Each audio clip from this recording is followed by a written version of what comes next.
So are you guys familiar with the Ancient Aliens TV show on the History Channel? Do you know this? A little. So all I right. think So the I've whole seen premise of this show is like they have so-called experts that come on and they deliver their expertise, but they are deemed experts because the show tells you that they're an expert, right? It's all questionable credentials if they have any, and they don't go much further than that. Because this guy just said this about these aliens, it must be true. All right, like 5 minutes before we got here, I was making jokes because the Cobra Kai producers are going to make an Ancient Aliens movie based on the Ancient Aliens TV show. And I said, oh, great. So a bunch of fake scientists are going to run around kicking aliens in the face.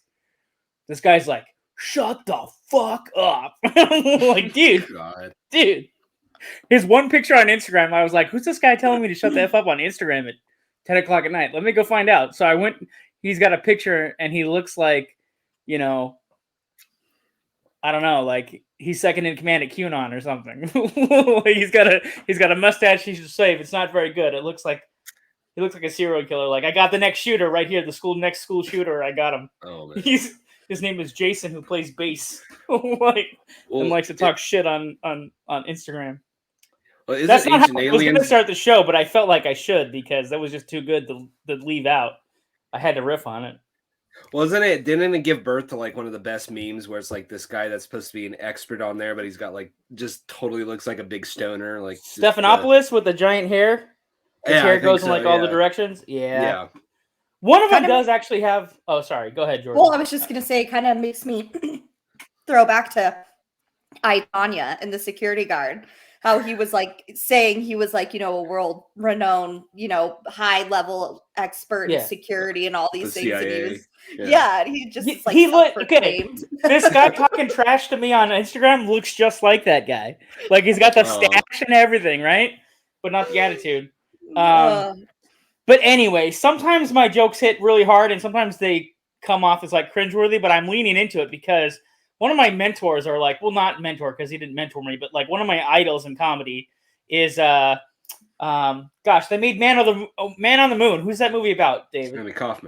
Andy Kaufman. So Andy Kaufman would rather have you strangle him to death than tell you that it's a joke and there's a punchline coming. Like, he would never, it's obviously a joke, but his whole thing was like, he didn't want to break character like ever. Right. And so like, he has that, Tony Clifton, who's like a fake lounge singer character who got booted off his sitcom Taxi because he was like, he wouldn't give up the impersonation. Right. And then Jim Carrey played him in a movie like the Andy Kaufman story in Man Over the Moon. There's a documentary about how Jim Carrey went so far to follow that philosophy that like he was actually making people on the movie like really angry. And it's called like Jim and Andy. Jim and Andy. Yeah, it's on. That's a great documentary. Yeah. That's actually really, really worth your time. Move that somewhere on your list, Jordan. You gotta watch Man on the Moon first. I mentioned a couple political things at the top of this, but this guy, I don't know if he's a giant Ancient Aliens TV fan or a Cobra Kai fan, because my intention wasn't to necessarily make fun of the shows. I just thought it's a ridiculous premise for a movie, and because where do you go with that? It's not very scientific, the actual show, but I felt like I offended Jesus. Like, this guy was like, you just like God's, guns, and country and ancient aliens. Like, I just crossed like a barrier you're not supposed to cross. America, I guess. I don't know what happened. The only way I could see that working is if it's from the angle of in the movie, everybody believes it's BS, but then something happens that like proves the ancient alien guy is real, or it's all right. Like, their theories are correct. I could see that working, but like I see it as like an action. I see it like this. It'd be like a globe-trotting like National Treasure movie. Like it'd be like an action adventure. But I want them to karate chop aliens because the Cobra Kai guys are producing Karate Kid TV shows. So all they really know is martial arts TV. So just combine that with like alien stuff, like Independence Day. Fine, whatever. But how seriously are you supposed to take jokes on Instagram? Like, gosh, like the worst thing I think is like everybody's sense of humor is like eroded away and it's so thin. I don't know. I don't know how. Jordan, did I really do something that bad? I mean, what do you think? You're not wrong. No, but you gotta just live your life. I'm not wrong about like Instagram. People are so sensitive on there. But yeah, no, it does sound pretty ridiculous. So yeah, it's pretty silly. That's not how I was going to start the episode. I was going to start this thing where like we used to do this thing called First Impressions, which before like the first commercial break, I would like ask the team to go like, hey, when you heard we're going to review this movie, like what it made you think about? Or if you happen to watch the teaser trailer before you watch the movie, like what's the first thing that popped into your head? And then we'd go to the commercial, come back and review the movie. So do you want to play the first impression game? Yeah, but I didn't like read the synopsis of the movie before watching it, but I definitely had some strong first impressions that changed like throughout the movie. So that was pretty cool. Okay, so without giving away like your favorite bits or your ratings, give us like a 1 or 2 sentence first impression of the 13th Warrior. Yeah, I don't know, it was like a slow burn for me. I didn't know like if I was gonna enjoy it, and I'm not gonna say whether I did or did not, but there was a pivotal moment in the movie where things changed for me. So I didn't give any detail about the actual movie. So your first impression, so the first impression part of your statement would be, this looks like a slow burn. Yes, that's or perfect. I was like, binge. I won't say what I was about to say. No, you gotta wait till later. Dave, hit her with the first impression. All right, here's something I've been waiting over 20 years to watch. This is one that felt like it's been on my list forever, but I never got to it till this week. Okay, I think I got a good one. What happened to the first 12 warriors? It's called the 13th Warrior. So what happened to the first 12? And then I'd watch the movie to find out. Okay. I won't go into We'll get more into that because I have quite a bit of thoughts on this movie. We'll talk about it. Man. That isn't a bad thing. You know, I didn't come out. Open a cold box of wine or pour something cold on ice because it's the Binge-Watchers podcast.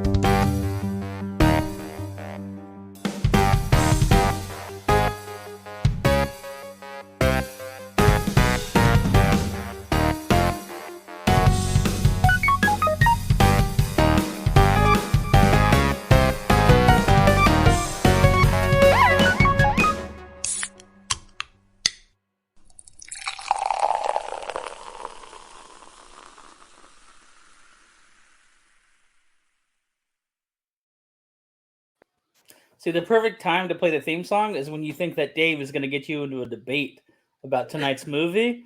Just click music, and then you can't hear what he's saying. I was going to say, I love it when Dave has a lot of thoughts. So I'm I feel like John. I got notes. Dave brings these things called dangerous details about tonight's movie, and like I texted him already. Hey, make sure you leave time for us to comment on each one of your facts. Then I teased them like a serial killer. I sent them these little videos like, hey, I'm making notes, David. I see that. I'm just imagining John like just getting prepared, like greasing himself up for battle. Like, all right, let's bring. Like, well, hold on, what are we battling? We'll find out. I was already called twice something called a Discord mod, which apparently is a horrible thing to be because they think you're like a basement dweller at your mom's house, and all you do is moderate Discord rooms, you know? So you're like you definitely come to play, I guess. You're in your mid to late 30s and you're a Discord mod. So I'm ready, David. I got my notes. I'll kick you out of the chat anytime. I just learned what a Discord mod is. What? You're like, I just learned what a Discord mod is. I don't even know what the point of Discord is, but I guess a lot of gamers are on there with their little communities, and then I guess if they get out of line, somebody goes boom and they get kicked out. All right. And apparently someone said, this is all about, like, the 13th Warrior. This has everything to do with the movie that we're talking about. Oh, you know what? I didn't even go to home video headlines. That's how excited I am to debate David's facts about this movie. The Predator prequel, Prey, directed by Dan Trachtenberg, is going to have its premiere set for San Diego Comic-Con, which is on July 21st. It'll be interesting to see if we get a bunch of leaks at the end of July about this movie. Although, you guys want to know at this point, like, what are leaks going to do? I mean, other than wow, we get to watch it in 10 days. Like, leaks are only as good as how far out the movie is. You know what I mean? Yeah. Well, apparently, like something came out last year that they scrambled to pull down from being online. Like a critical detail about this particular Predator, which is A first, like another first in the franchise, right? Because there's a female hero, etc., etc. Fill in the blank, about the Predator. Right. And it might have something to do with Roe versus Wade, even. The timing couldn't be better. From a Predator movie that takes place in the 1600s? 18 something. Not 16, that's too far back. I mean, it doesn't take place this century. Like, all right, let's... We'll see. Okay. Also, from the San Diego Comic-Con, they're going to show some of the first footage from the Dungeon and Dragon movie. To remind our audience, well, I think we had already said that Chris Pine had quoted, like, oh, it's like Game of Thrones mixed with Princess Bride. I think it's called Honor Among Thieves is the working title. Maybe that'll be the real title. Who knows? So I imagine there'll be a ton of leaks about that because historically, the only Dungeon and Dragon movies that they've made, like the first one had good actors, but it was a horrible movie. Like it had Bella Thorne, Jeremy Irons, Bella Thorne, Marlon Wayans. What? Marlon Wayans and Christopher Lloyd. I'll take your word on that one. I think played I've seen the dwarf, it once, the dwarf and it had character. the worst CGI I've ever seen. At least some of it the worst. Yeah, well, all right. Well, the Warlord had a curse put on him, and so his extra eyeballs popped out of his head, so the Jeremy Irons could see what he was up to. Yeah, that was one interesting detail. There were dragons. I mean, no, you know what? The pizza rule doesn't apply to fantasy movies. Like fantasy movies are either really good or really bad. It doesn't like. It was a really bad one then. Yeah, well, our podcast has established that if you watch a werewolf movie, it's good even if it's bad, just like a slice of pizza. The pizza's good no matter what because it's pizza. Right. Same applies to sex. Does not apply to fantasy movies. Like, it doesn't apply to fantasy movies at all. They decided that they're going to have a Blues Brothers festival. Jordan? Have you seen Blues Brothers? Got me lost there, guys. Okay. Sorry. So, 1980 Blues Brothers is about the Blues Brothers band. Dan Aykroyd and John Belushi, they did like a sketch on Saturday Night Live. You've probably seen some of the videos, like, or clips of like them doing Blues Brothers harmonica, playing jazzy blues stuff. You're like, okay.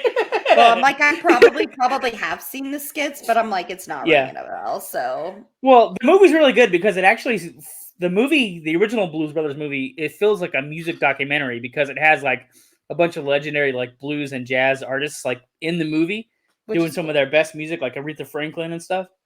Yeah, I was gonna say, like, if you need to be sold on the movie, go look up Aretha Franklin "Think" from Blues Brothers, and if you don't want to watch it after that, I don't know what to tell you. It's such a fun movie. No, it sounds pretty cool. Like that they incorporated like the real deal. Yeah, it was pretty cool. It's like basically like a film. To me, it's like history. Like it really is in a movie. Because like they literally have like old blues or jazz and like Cab Calloway's in it, and like that's probably one of the last things he's ever done. Yeah, Cab Calloway made this famous song called "Minnie the Moocher," and he recorded it like in the 30s originally. Yeah, he's like an old school blues guy. Anyway, so the Joliet Prison, which was a prison that was open in Illinois, it's now closed. They're gonna have a festival there this summer, sometime in August. And so Dan Aykroyd, who's still alive, is going to return as his character. But then Jim Belushi, who's the only living Belushi as far as I know, is going to join him on stage as his character Z, who was cut from the second movie because contract with CBS TV. They wouldn't let him go do the movie. So his character is not in. Yeah, so because when they do because it's a musical show, right? So they do the Blues Brothers on stage, right? Because they still have the Blues Brothers band. Some of the band members have died, unfortunately, just like John Belushi. But well, not the same way, not for the same reasons, but I mean, they just have passed away. Well, a lot of them are, were pretty old by the older, retired, yeah. Yeah. So anyway, but it's kind of cool. I mean, they're gonna have this whole festival thing. I don't know. I mean, like, it's like if you fantasize about certain things, like, hey, let's just throw caution to the wind and just go anyway. You know what I mean? Like, jump in a car and go on down to this festival. Not pay bills. Let's not worry about working. Let's just go. That was my first thought. Was like, oh, I'm just gonna go to the Blues Brothers festivals. I don't give a shit about anything. Like, I'm gonna put on a hat, bring my harmonica, and I'm just gonna go down there. What is that famous line? Like, we got a tank of gas, a half a pack of cigarettes. Yeah. Part of the movie, Jordan. They're like, they have to well, they keep saying they're on a mission from God, right? Like it's a running joke because they were raised in a Catholic orphanage. Okay. And so they're like, at one point, they're like, we got half a pack of cigarettes, half a tank of gas. We're wearing sunglasses at night. We got 200 miles to Chicago. It's like, let's roll. Yeah, let's roll. It's pretty good. Tonight, we're not talking about Blues Brothers, although we just talked about it for several minutes. And I'm going to apologize to Jordan because the other week I was talking about Mad Max, and I did it in such an excited way. Someone might think that I was mansplaining to you about Mad Max, and I was like, "Oh God, no!" So and tonight I'm like mansplaining Blues Brothers. I'm like, oh, by the way, let me just tell you about Blues Brothers. Let me give you an education. For the new listeners on this podcast, I am the novice movie watcher out of the trio, so I need as much help as I can get. So I appreciate it. I don't know. Maybe correct me if I'm wrong. Isn't it only mansplaining if you're explaining something that's completely obvious? I think you checked in with her. Have you seen the Blues Brothers? Okay, you got the clearance. Right. The reason it rains is the clouds fill with moisture and the rain comes down. Yes, that's more a better example of a mansplain. 5th grade science. Tonight's movie is not The Adventure of Clouds. That would be, I don't know, is there even a movie named Clouds? There must be. I mean, there might be. There might be like a Disney nature documentary. Yeah. Clouds. Tonight's movie is The 13th Warrior, a Muslim ambassador exiled from his homeland. If I screw up his name, don't cut my head off. I have a lot of respect for this guy. I'm going to try to say his name. Ahmad ibn Fadlan, I think is how you say it. But he's played by Antonio Banderas. Anyway, he finds himself in the company of Vikings. While observing their behavior, it initially offends Eben, but then he begins to understand their tough exteriors and their attitudes and the lifestyles of these warriors. During their travels, Eben and the Vikings find out that there's some kind of evil up north, and they got to go up there and protect this village. And they thought that these Wendell only existed in mythology, and then they encounter them for real. I just want to say, the Arab was a real dude in the 10th century. He was hanging out with Russ, who established like Russian Vikings, and he actually built a whole city somewhere in Russia. And that's I think that's why we call Russians Russians, even though I don't think Russians call themselves Russians. I think they have a different name, but like Roskovik or something. Like this guy Russ was like a pretty famous Viking, and he established like a whole city somewhere in Siberia back in the day. Anyway, I just thought it was cool that Eben was real, wrote things down, and hung out with some Vikings in the 10th century. And then the other part of the movie is based on the Beowulf myth. I mean, like even one of the characters is how do they say it? His name is Beowulf, but they call him like Bullvi. It sounds like they're saying Bullvi. Yeah. Bullvi. And this isn't a criticism of anything, but I mean, yeah, the Beowulf similarities are pretty obvious if you've ever taken a high school English class. Yeah, but they say that the Beowulf myth was written for a surf lord, like in Gotland or whatever, one of these Viking kingdoms that doesn't exist anymore, just like a sub chieftain. Like there's some truth, and then they blow it way out of proportion. You know what I'm saying? Like Sidman and the dragon. Like, oh, this dude really didn't go in a cave and fight a dragon, but he may have been a prince or something. You know what I mean? But you could commission the song. What's the songwriter gonna do? Yeah, he fought a dragon. I gotta get paid. You know what I'm saying? Like, think about it. Like the songwriter, right? They're like, dude, write a song about the prince. Like, yeah, the songwriter's probably like, well, I don't have any boots. I need to eat today. Yeah, he fought a fucking dragon in a magical cave. You know what I mean? That's a great song, Theodore. Cool. Then pay me. Now I'm eating turkey legs. Like David, who wants some trivia on our man who's so dangerous he goes to medieval times. You can't see this, but he's drinking out of a drinking horn in honor of the 13th Warrior. I actually finished. I've drank 20 minutes, and I already drank 2 beers. See, that is dangerous. So many people are probably like, "What? That's it." I'm drinking out of a skull that's shaped like a Viking helmet, kind of thing. I don't know. Looks like Jordan's such a badass. She actually has tattoos, so she's cooler than both of us. So, goodness, she doesn't have to drink out of a horn. It's just not visible. It's just part of her lifestyle. She just beat all your asses. Okay. Although Some I shouldn't try to flex because my one tattoo is literally one half of a cherry pie. So there's a story What? there. Interesting. didn't know I can't wait that? to hear this outside You the didn't know that I podcast. have a tattoo of a cherry pie? Silence. Yeah. You know it's bad when he doesn't respond. What you don't know is that Dave spent some time in prison, and the other half of the tattoo isn't on his current wife. It's on his prison wife, whose name was also Theodore. It's like best friends. When you put them Mhm. together, it makes a whole pie. Actually, you kind of hit the nail on the head. Believe it or not. What? She just Someone said, like, has the I have other a half. half of the cherry pie Well, yeah, along with the there's- friend yeah, who has someone- the other half. Yeah, somebody clearly has the other half, but I was making a prison love romance happen over here. Checks out. He's You dangerous. gonna tell the real story, Dave? Or you gonna let it go? Well, me and my best friend since middle school, he has the other half. He's been trying to get me to get a tattoo for years. I finally gave in, and we got this big cherry pie. He has one half, I have the other half. When we put our calves together, it fully forms.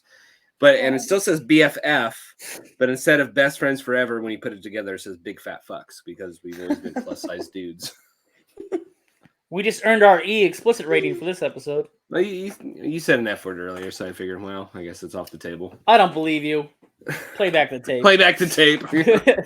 I do believe that the Viking prayer was real. Some part of it is supposedly touted to be real. The real Eben wrote down some part of it. Dave probably should have included this in his trivia sheet, but he didn't. So I just thought I would. I went more production before. facts of the production versus the history or non-history. I don't know, depending on how you look at it. There's a lot of like pieces to this movie that's kind of a gumbo. Like part of it's Beowulf, part of it's real history, part of it is Michael Crichton, Jurassic Parkness. I don't know. All right. If I could read through the tone of your facts, I think I know which way you're leaning about this movie, David. But go ahead. I mean, you might be surprised. I mean, it's we'll talk about it. So the movie was originally supposed to be called Eaters of the Dead, which is actually the name of the novel it was based on. The title was actually changed when Michael Crichton had a conversation with his neighbor, who said that the title was too scary. You know what I thought about this? First of all, don't get advice from your neighbor unless it's about like you need to cut your trees or like your pool party was too loud. I mean, unless it's like Spielberg's your neighbor, right? Then maybe he knows a thing or two about movies. But just your average neighbor, like, why are you taking title advice from your neighbor? That's what. Right.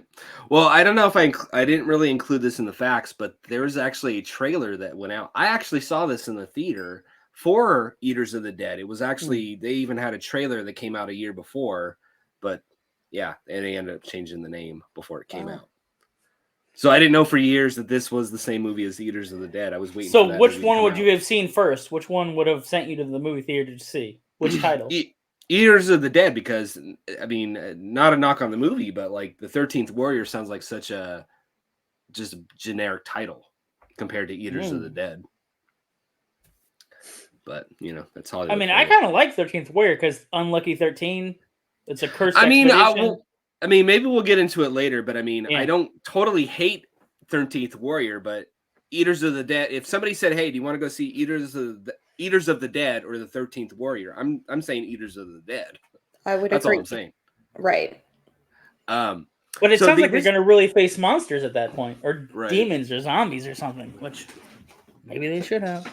So the original cut of the movie from John McTiernan was 127 minutes long, but did poor in test screenings.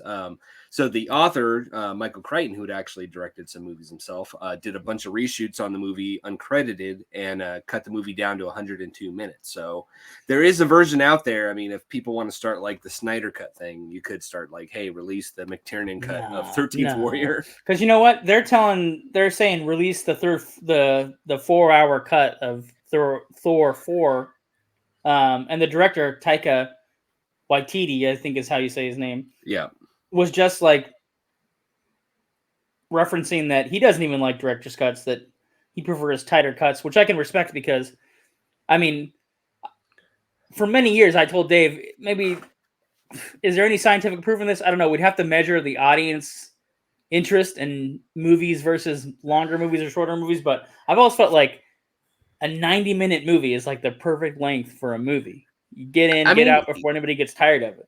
I mean, you're not wrong. I kind of tend to agree with you, but like, there's a world of difference between 127 minutes and 4 hours. I mean, An entire act, like an entire 2 third hours act, and 7 minutes is not off. like the Snyder cut where it's 4 hours. I mean, literally double the length. So I don't think. I don't know. It depends. I've seen quite a few director's cuts that are better, and then I've seen some director's cuts that are studio cuts where it's like, okay, you made the right choice.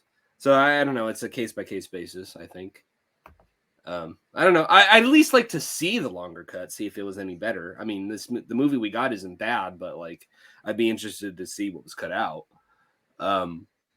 Speaking of, the original cut of the movie was scored by composer Graham Revell with over an hour of score created, but Crichton, when he took over directing duties, replaced everything with a score by Jerry Goldsmith.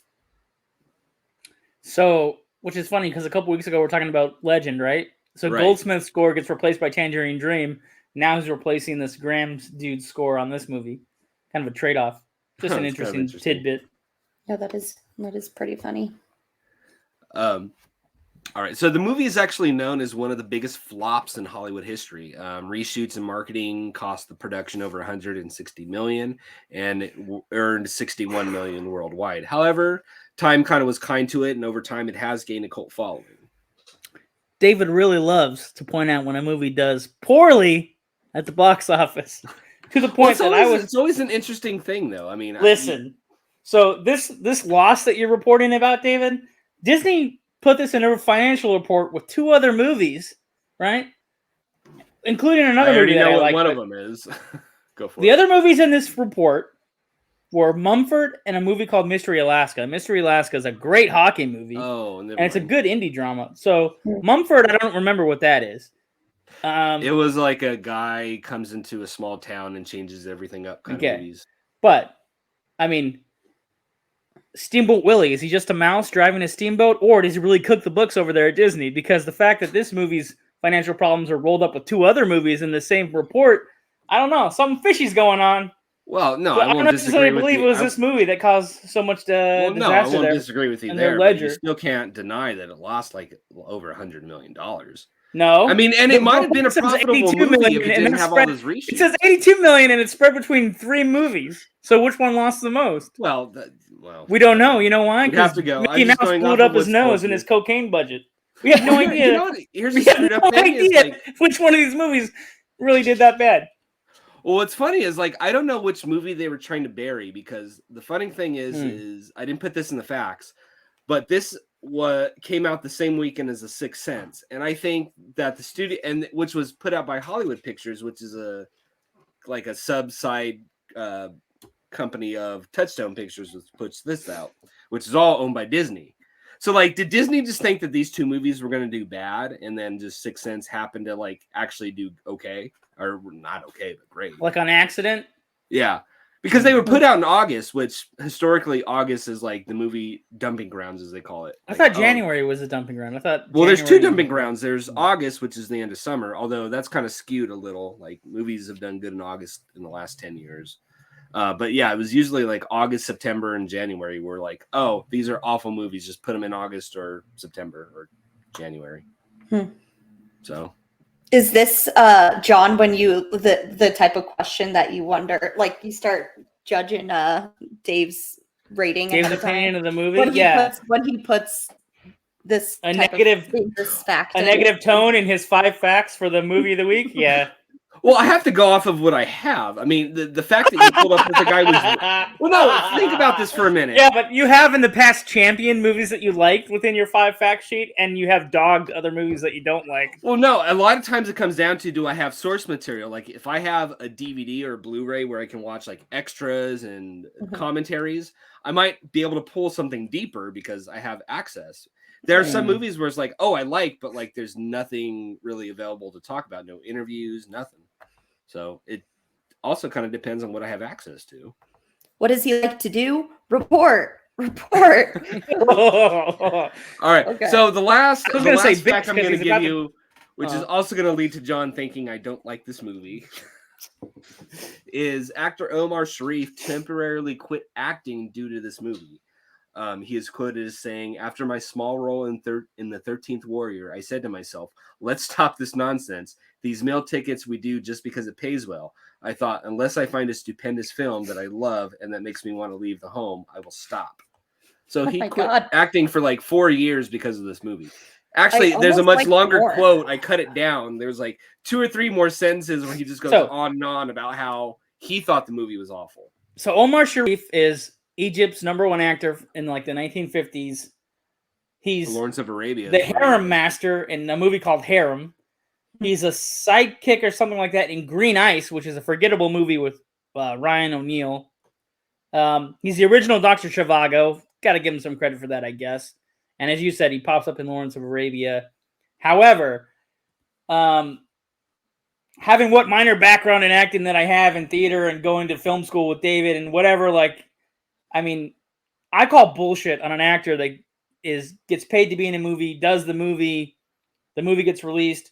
It's okay to have like outgrown a movie. It's like looking at your Facebook posts from 4 years ago, you're like, what an idiot or whatever. Like, I can't believe I said that. But at that time, it meant everything to me. Or like, if you ever had to like do like a self-tape audition where you send this tape off, you don't know where it's going.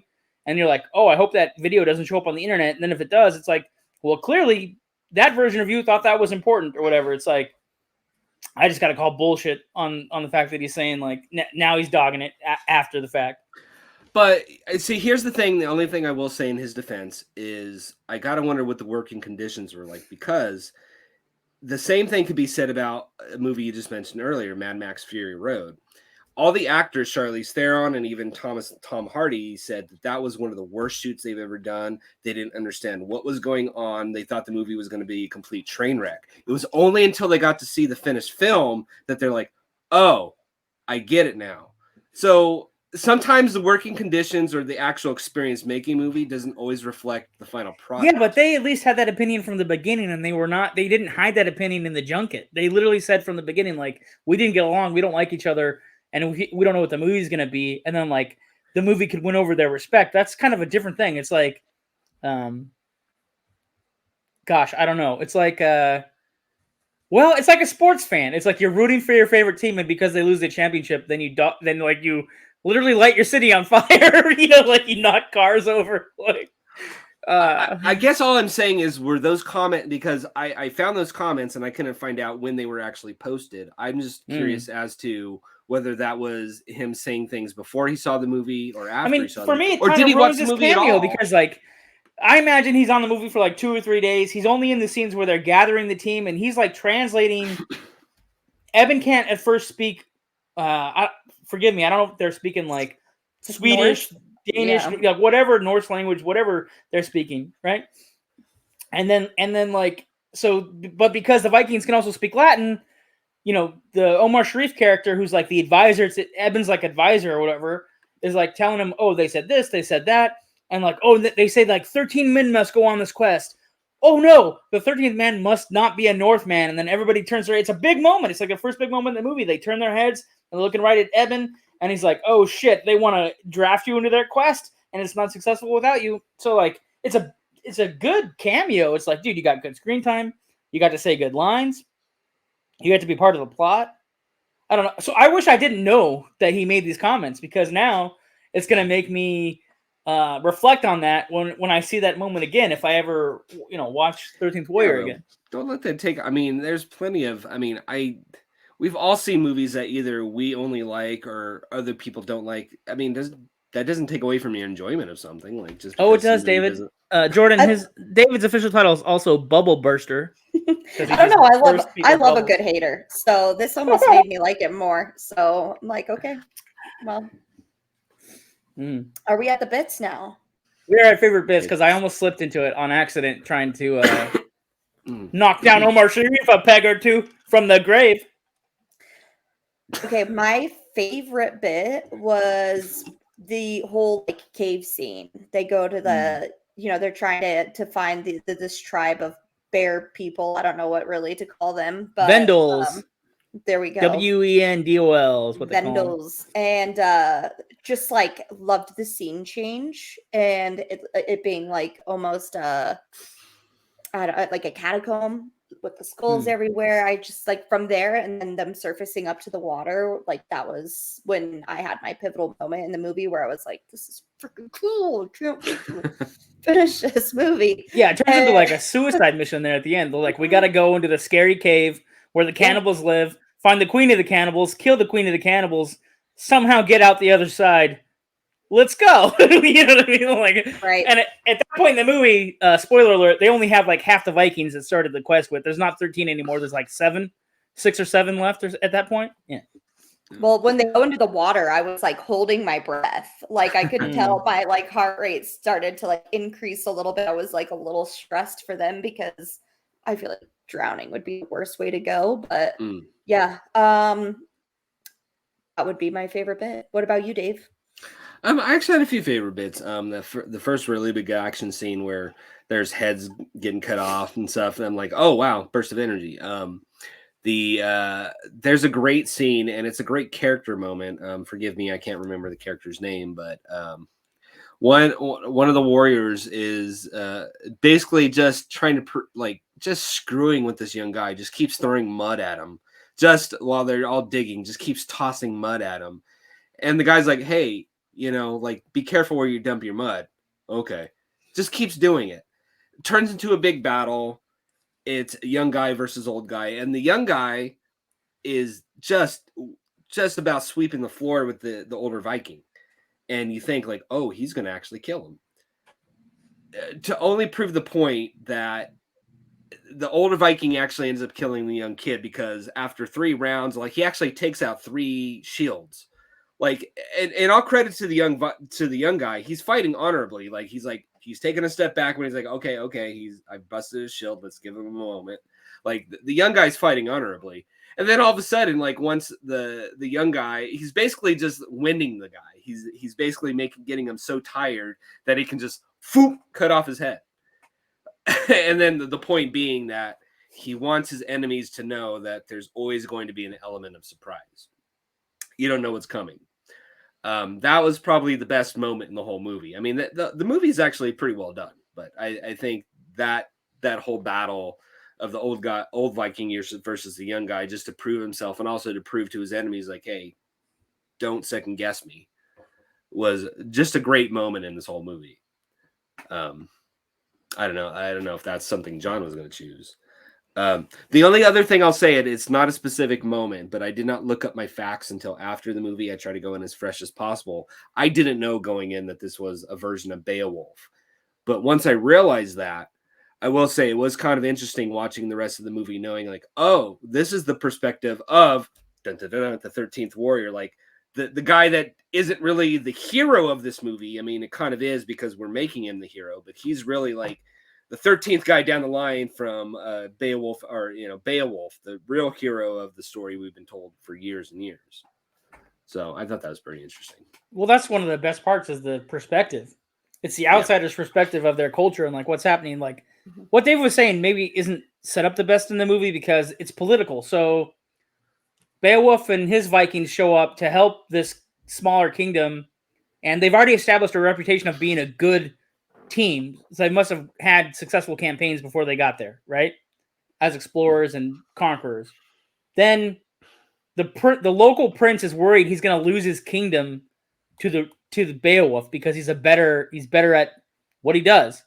But he has a couple of goons, and so one of the goons that Dave was describing that still fought with honor but got killed in the contest was to show the rival not to mess with this team that has come here because it's not about the fiefdom or whatever. It's literally about the mission. But if he should assume at that point that every member of the 13th warriors could decimate or dominate the prince's goons, you know? Not my favorite bit. My favorite bit is when... Well, I guess I have 3 favorite moments. I like when they're consulting their witch woman about, like, who's got to go on this and why is it important. Mm-hmm. And they establish that some of their beliefs are superstitious, but they go along with it anyway, right? Because they even mentioned, like, the boy was standing on the boat. At one point, there's a messenger sent to ask them to go on the quest in the first place while they're having breakfast or whatever. And it seems like they had just accomplished another mission and they're like taking a break. and then one of their leaders had died, so they have a funeral, and so they're kind of in mourning. But then a kid shows up as a messenger, and he says like, "Oh, they're giving you time to see him to determine whether or not you believe he's real, and that his boat is real, and then he's really here asking you something." I'm like, "Oh, what an interesting thing to have us pay attention to." And then later on, they take the time to explore their myths because they're like, "Oh yeah, these are monstrous creatures. They come with the mist. They're here all the time." So that it's like critical, like story layering because they told us that. So when they reveal that, like, oh, they're just people, it's almost more scary. Like they're not monsters. They're doing monstrous things, but they're just people. So that's not bears. That's the second part I like, and then the third part is obviously this thing. I wrote the prayer down in our chat so I could read it to the audience. I was thinking about doing it in an accent, but not a Viking accent because I don't think I could pull it off. But I'll try it. So, lo, there do I see my father. Lo, there do I see my mother, my sisters and my brothers. Lo, there do I see the line of my people back to the beginning. Lo, there do they call to me. They bid me take my place in Asgard, in the halls of Valhalla, where the brave may live forever. That's the best way I can read it. Totally insincere because it's so sincere that if I don't do it justice, it would terrify me. Anyway, it's the Viking prayer that you hear in the movie, which is like towards the end. Spoiler alert, this is like the second or third or fifth one because I think we're all spoiling the movie at this point. Mm-hmm. Bolvi, Beowulf, is poisoned because...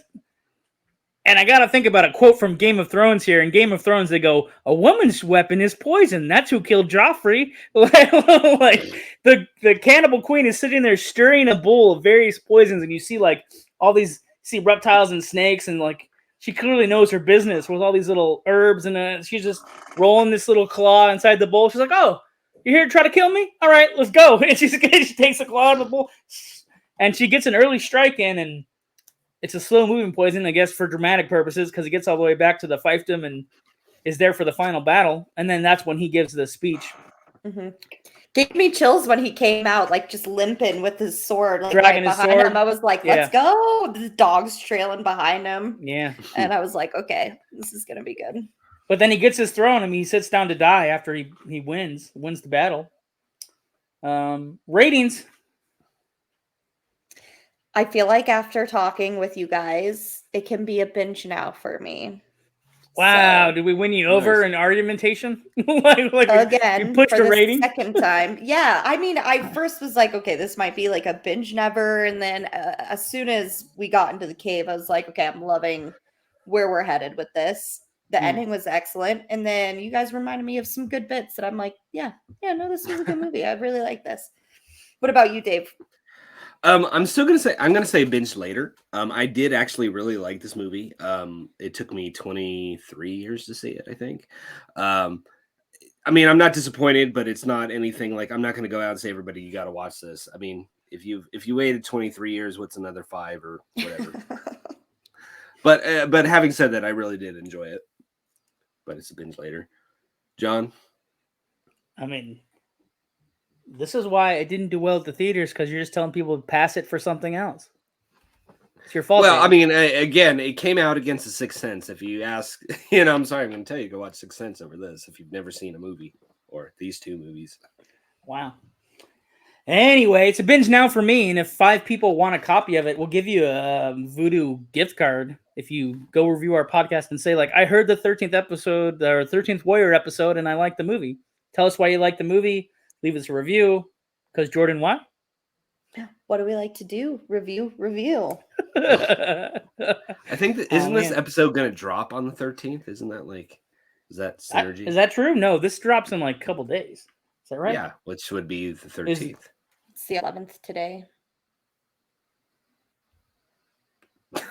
I wasn't trying to give you a brain. I don't know. I'm not doing math. If it's released on this coming Wednesday, it will be the 13th. I straight up thought you froze right there. Like it was. Really? I'm really good at that. I was like, oh, yeah.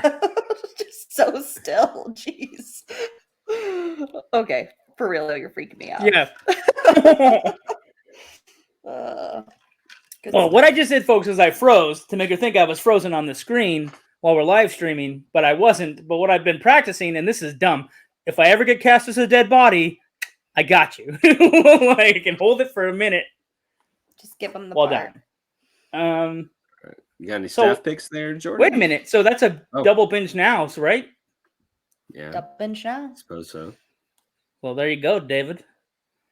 Do we have time for staff picks? We've been here almost an hour, maybe. Man, I didn't watch anything, so in case we're about to dive into it. You know what, though? You can scratch a classic movie off your list because this qualifies as like something you have to get around to. There you go. David, is there something that you're just dying to tell us about? Was I literally the only one that like binged how to build a sex room all weekend? How to do what? Interesting. You haven't seen this on Netflix? How to build a sex room?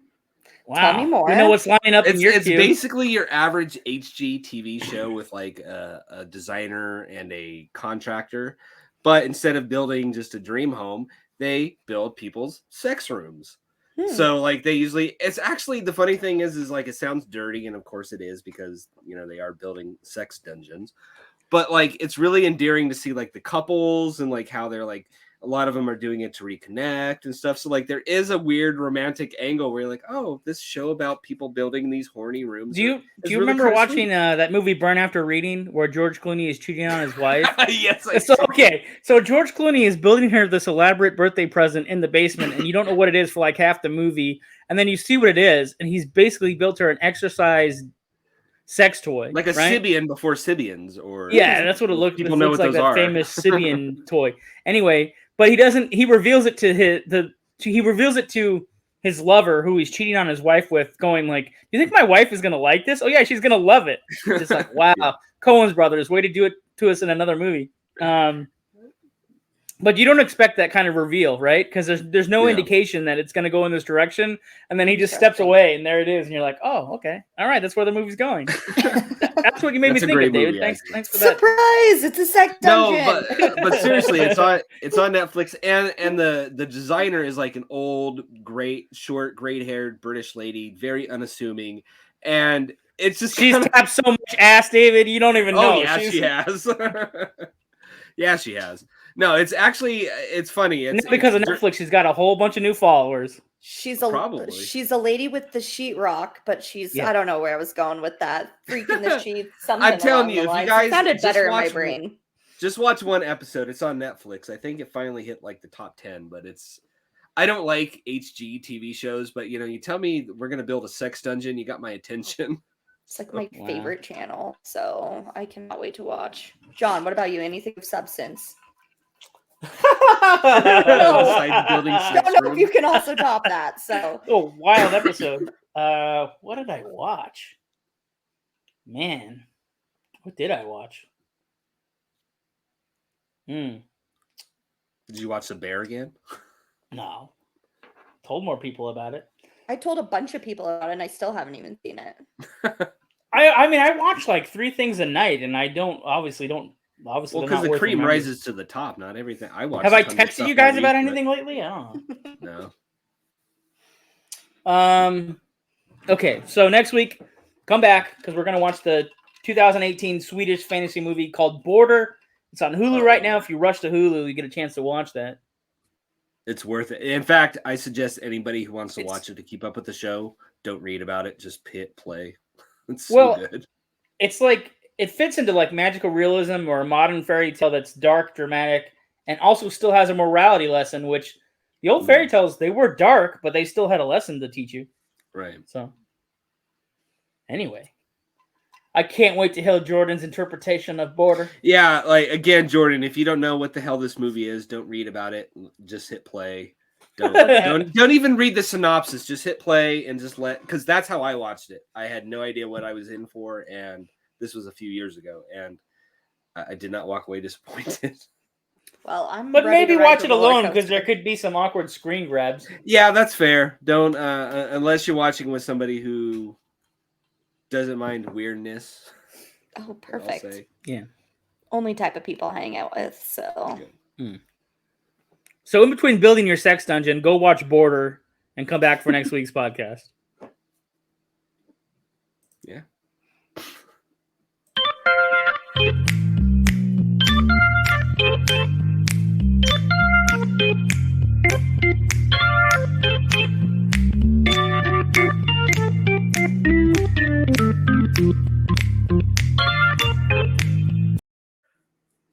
David. This is the one they're gonna remember you for. The just because I commented on sex dungeons. All right.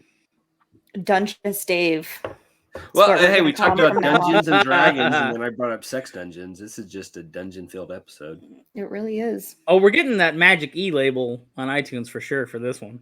I know we at least let 2 F words slide, maybe even 3. I don't know. It's not that. It's all your sex dungeon talk. With instructions. I'm using clinical terms, sex dungeons. Oh, yeah. Dildos. We're medical experts. These are all clinical terms.